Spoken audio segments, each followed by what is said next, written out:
مهمترین ویژگی یه ناخنکار حرفه‌ای چیه؟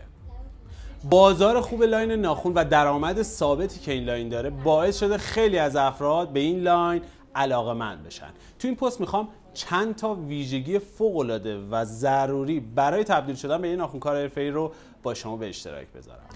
اولین ویژگی که یه ناخنکار حرفه‌ای باید داشته باشه اینه که بتونه دوره‌ها و کلاس‌های ناخن رو به صورت کامل بگذرونه، کاملا با متدها، طرح‌ها، مدل‌ها و تمایزها آشنا بشه.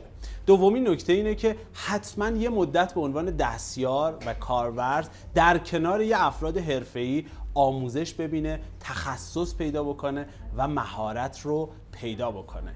نکته بعدی اینه که حتما مسائل بهداشتی و استریل شده، استفاده از متریال استریل شده، تجهیزات استریل شده رو حتما رعایت بکنه و داشته باشه.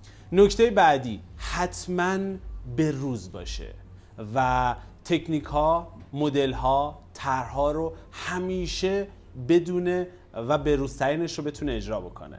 نکته بعدی که میخوام بگم اینه که ارتباطات خیلی خوبی برقرار بکنه، آن تایم باشه، تبلیغات و دیجیتال مارکتینگ رو بلد باشه تا بتونه به یه ناخنکار حرفه‌ای تبدیل بشه.